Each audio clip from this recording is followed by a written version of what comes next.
नमस्कार दोस्तों, grip knowledge study point में स्वागत है आप सभी का। चलिए दोस्तों, इतिहास से उत्तर भारत या फिर जिसे हम राजपूत काल के नाम से भी जानते हैं, जो कि पूर्व मध्यकाल के अंतर्गत आता है, से कुछ महत्वपूर्ण प्रश्न देख लेते हैं जो कि हमारी परीक्षा की दृष्टि से अत्यंत महत्वपूर्ण हैं। तो वीडियो को पूरा देखने का प्रयास करिएगा क्योंकि सारे के सारे प्रश्न बहुत ही महत्वपूर्ण हैं। चलिए शुरू करते हैं। पहला प्रश्न है, पूर्व मध्यकालीन भारतीय इतिहास में 750 ईस्वी से 1200 ईस्वी तक का समय मुख्यतः माना जाता है उत्तर भारत के संदर्भ में। तो क्या माना जाता है? राजपूत काल माना जाता है। अगला प्रश्न होगा, 712 ईस्वी में सिंध पर अरबों के आक्रमण के समय वहाँ का शासक कौन था? तो याद रखिएगा, वहाँ का शासक दाहिर था। बढ़ते हैं अगले प्रश्न की ओर। अगला प्रश्न है, सर्वप्रथम भारत में जजिया कर लगाने का श्रेय सिंध के विजेता मोहम्मद बिन कासिम को दिया जाता है। उसने किस वर्ग को इस कर से पूर्णतः मुक्त कर दिया था? तो याद रखिएगा, ब्राह्मणों को पूर्णतः मुक्त कर दिया था। अगला प्रश्न है, किस ग्रंथ के उल्लेख के आधार पर यह माना जाता है कि मैलेच्छों के अत्याचार से त्रस्त होकर महर्षि वशिष्ठ ने अत्याचारियों के विनाश हेतु आबू पर्वत पर एक यज्ञ किया एवं यज्ञ के अग्निकुंड से 4 राजपूत कुलों परमार, चालुक्य या सोलंकी, प्रतिहार एवं चौहान का जन्म हुआ? तो याद रखिएगा, पृथ्वीराज रासो का जन्म हुआ था। अगला प्रश्न है, ढिल्लिका या दिल्ली नगर की स्थापना की थी? तो तोमरों ने दिल्ली नगर की स्थापना की थी। अगला प्रश्न है, उस शासक का नाम क्या है जिसने विजय स्तंभ का निर्माण कराया था? तो राणा कुंभा नाम है। अगला प्रश्न है, निम्नलिखित में से भारत पर पहली बार आक्रमण करने वाला कौन था? तो याद रखिएगा, भारत पर पहली बार आक्रमण करने वाला अरब था। अगला प्रश्न है, पृथ्वीराज रासो निम्नलिखित में से किसने लिखा था? याद रखिएगा, चंद बरदाई ने लिखा था। अगला प्रश्न है, 1100 ईस्वी में निर्मित मंदिर जो भुवनेश्वर के अन्य मंदिरों पर प्रधानता रखता है, कौन सा है? तो याद रखिएगा, त्रिभुवनेश्वर लिंगराज है। दिलवाड़ा मंदिर कहाँ स्थित है? तो दिलवाड़ा मंदिर आबू पर्वत पर स्थित है। खजुराहो स्थित मंदिरों का निर्माण किसने किया था? तो चंदेल राजपूत ने किया था। अगला प्रश्न है, विजय स्तंभ कहाँ स्थित है? तो विजय स्तंभ चित्तौड़गढ़ में स्थित है। लिंगराज मंदिर की नींव किसने डाली थी? तो याद रखिएगा, ययाति केसरी ने डाली थी। अगला प्रश्न है, सोमनाथ के मंदिर पर 1025 ईस्वी में महमूद गजनवी के आक्रमण के समय गुजरात का शासक कौन था? तो याद रखिएगा, भीमदेव प्रथम जो है वो उस टाइम गुजरात का शासक था। हिंदू विधि पर एक पुस्तक मिताक्षरा किसने लिखी है? तो विज्ञानेश्वर ने लिखी है। अगला प्रश्न है, ब्लैक पगोडा कहाँ है? तो याद रखिएगा, ब्लैक पगोडा कोणार्क में है। अगला प्रश्न है, राजस्थान के इतिहास का प्रणेता किसे कहा जाता है? तो कर्नल टाड को कहा जाता है। हरिकेली नाटक का रचयिता कौन है? तो हरिकेली नाटक का रचयिता चौहान शासक विग्रहराज चतुर्थ विशल देव हैं। किस नाटक के कुछ अंश 2.5 दिन का झोपड़ा मस्जिद की दीवारों पर अंकित है? तो हरिकेली नाटक के कुछ अंश 2.5 दिन का झोपड़ा मस्जिद दीवारों पर अंकित हैं। अगला प्रश्न है, रानी पद्मिनी का नाम अलाउद्दीन खिलजी की चित्तौड़ विजय से जोड़ा जाता है, उसके पति का क्या नाम था? तो याद रखिएगा, राणा रतन सिंह नाम था। विक्रमशिला शिक्षा केंद्र के संस्थापक का क्या नाम है? तो याद रखिएगा, धर्मपाल नाम है। अगला प्रश्न है, निम्नलिखित में से किस मंदिर परिसर में एक भारी भरकम नंदी की मूर्ति है जिसे भारत की विशालतम नंदी मूर्ति माना जाता है? तो याद रखिएगा, कंदरिया महादेव मंदिर में। निम्नलिखित में से किसे एक नए संवत चलाने का यश प्राप्त है? तो लक्ष्मण सेन को प्राप्त है। अगला प्रश्न है, गीत गोविंद के रचनाकार जयदेव किसकी सभा को अलंकृत करते थे? तो याद रखिएगा, लक्ष्मण सेन को अलंकृत करते थे।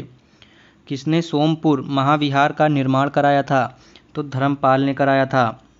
अगला प्रश्न है, भुवनेश्वर तथा पुरी के मंदिर किस शैली से निर्मित है? तो याद रखिएगा, नागर शैली से निर्मित है। भारत में प्रथम आक्रमणकारी कौन था? तो मोहम्मद बिन कासिम था।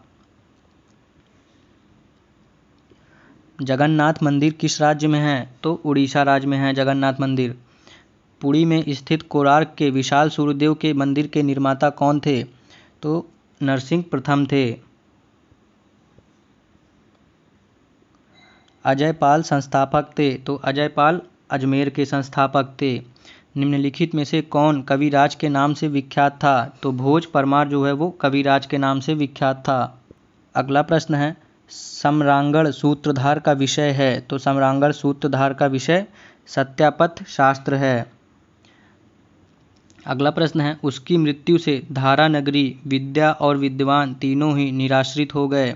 अद्यधारा, निराधारा, निरालंबा, सरस्वती, पंडिता, खंडिता, सर्वे भोजराजे दिवंगते। यह उक्ति किस शासक के संबंध में है? याद रखिएगा, भोज परमार के संबंध में है। किस शासक के दरबार में जैन आचार्य हेमचंद को संरक्षण मिला था? तो याद रखिएगा, जयसिंह सिद्धराज के दरबार में संरक्षण मिला था और कुंवरपाल के भी दरबार में इन्हें संरक्षण मिला था। वह प्रथम भारतीय शासक कौन है जिससे तुर्क आक्रांता मोहम्मद गोरी का सामना हुआ और जिसने मोहम्मद गोरी को परास्त किया था? तो याद रखिएगा, भीम द्वितीय ने परास्त किया था। अगला प्रश्न है, किस शासक ने कालिंजर के अजय दुर्ग का निर्माण करवाया था? तो याद रखिएगा, धंगदेव ने कराया था। अगला प्रश्न है, निम्नलिखित में वह कौन सा संवत है जो कलचुरियों द्वारा प्रयुक्त किए जाने के कारण कलचुरी संवत भी कहलाता है? तो याद रखिएगा, त्रैकुटक संवत है। किसके राज्यकाल में लक्ष्मीधर ने कल्पद्रुम या कृत्यकल्पतरु नामक विधि ग्रंथ की रचना की है? तो याद रखिएगा, गोविंद चंद्र के शासनकाल में। चंदावर का युद्ध 1149 ईस्वी किसके मध्य हुआ था? तो याद रखिएगा, जयचंद्र और मोहम्मद गोरी के मध्य हुआ था। अगला प्रश्न है, नैषेध चरित व खंडन खंड खाद्य के रचयिता श्रीहर्ष किस शासक के राजकवि थे? तो जयचंद के राजकवि थे। निम्नलिखित शहरों में से किसमें लिंगराज मंदिर अवस्थित है? तो भुवनेश्वर में अवस्थित है। किस पर स्वामित्व के पाल, प्रतिहार व राष्ट्रकूट के बीच त्रिपक्षीय संघर्ष हुआ है? तो कन्नौज पर। त्रिपक्षीय संघर्ष की पहल किसने की थी? वत्सराज ने की थी। त्रिपक्षीय संघर्ष का आरंभ किस सदी में हुआ था? तो याद रखिएगा, 8वीं सदी में हुआ था। त्रिपक्षीय संघर्ष का आरंभ और अंत किस राजवंश ने किया था? तो प्रतिहार ने किया था। अगला प्रश्न है, त्रिपक्षीय संघर्ष में भाग लेकर उत्तर भारत की राजनीति में हस्तक्षेप करने वाली और दक्षिण से उत्तर पर आक्रमण करने वाली दक्षिण की प्रथम शक्ति कौन थी? तो राष्ट्रकूट थे। पाल वंश का संस्थापक कौन था? तो पाल वंश का संस्थापक गोपाल था। पाल वंश की राजधानी कहाँ थी? तो याद रखिएगा, मुदगगिरी या मुंगेर थी। राष्ट्रकूट वंश का संस्थापक था? तो राष्ट्रकूट वंश का संस्थापक दंती दुर्ग या दंतीवर्मन द्वितीय था। राष्ट्रकूट वंश की राजधानी कहाँ थी? तो मालखंड या मान्यखेत में थी। किस प्रतिहार शासक ने आदिवराह की उपाधि धारण की थी? तो मिहिर भोज ने की थी, याद रखिएगा। किस विदेशी यात्री ने गुर्जर प्रतिहार वंश को अल गुजर एवं इस वंश के शासकों को बौरा कहकर पुकारा है? तो याद रखिएगा, अल मसूदी ने कहकर पुकारा है। अगला प्रश्न है, कर्पूर मंजरी नाटक के रचयिता राजशेखर को किस प्रतिहार शासक ने संरक्षण दिया था? याद रखिएगा, महेंद्रपाल प्रथम ने दिया था। प्रतिहार स्वयं को किसका वंशज मानते थे? जो राम के प्रतिहार अर्थात द्वारपाल थे, तो लक्ष्मण के वंशज मानते थे। 750 ईस्वी में बंगाल के पाल वंश की स्थापना करने वाले गोपाल ऐसे शासक थे जिन्हें सामंती सरदारों ने चुना था। किस पाल शासक को गुजराती कवि सोढल ने उत्तरापथ स्वामिन कहा है? तो याद रखिएगा दोस्तों, धर्मपाल ने कहा है। 9वीं सदी में भारत आए अरब यात्री सुलेमान ने किस साम्राज्य को रुहमा कहकर संबोधित किया था? तो पाल साम्राज्य को रुहमा कहकर संबोधित किया था। हिंदू विधि की एक प्रसिद्ध पुस्तक दाय भाग के रचयिता थे? तो दाय भाग के रचयिता जीमूत वाहन थे, याद रखिएगा। जीमूत वाहन जो है वो दाय भाग के रचयिता थे। रामचरित किसकी रचना है? तो याद रखिएगा, संध्याकर नंदी की रचना है। पाल वंश के पतन के बाद बंगाल का राजनीतिक नेतृत्व प्रदान किया गया सेन वंश को प्रदान किया गया। सेन वंश का संस्थापक कौन था? तो सेन वंश का संस्थापक सामंत सेन था। किसने कुलीन प्रथा या कुलीनतावाद का आरंभ किया था? तो बल्लाल सेन ने आरंभ किया था। अगला प्रश्न है, किसने स्मृति ग्रंथ, दान सागर एवं ज्योतिष ग्रंथ अद्भुत सागर की रचना की है? तो बल्लाल सेन ने की है। कश्मीर पर लगभग 50 वर्षों तक शासन करने वाली रानी दिद्दा मूल रूप से किस वंश की राजकुमारी थीं? याद रखिएगा, लोहार वंश की राजकुमारी थीं। कायस्थों का एक जाति के रूप में प्रथम उल्लेख कहाँ मिलता है? तो ओशनम स्मृति में मिलता है। अगला प्रश्न है, हिंदुओं में यह दृढ़ विश्वास है कि अन्य कोई देश उनके देश जैसा श्रेष्ठ नहीं है, कोई राजा उसके राजा के समान नहीं है, उनके शास्त्रों के समान कोई शास्त्र नहीं है। यह उक्ति किसकी थी?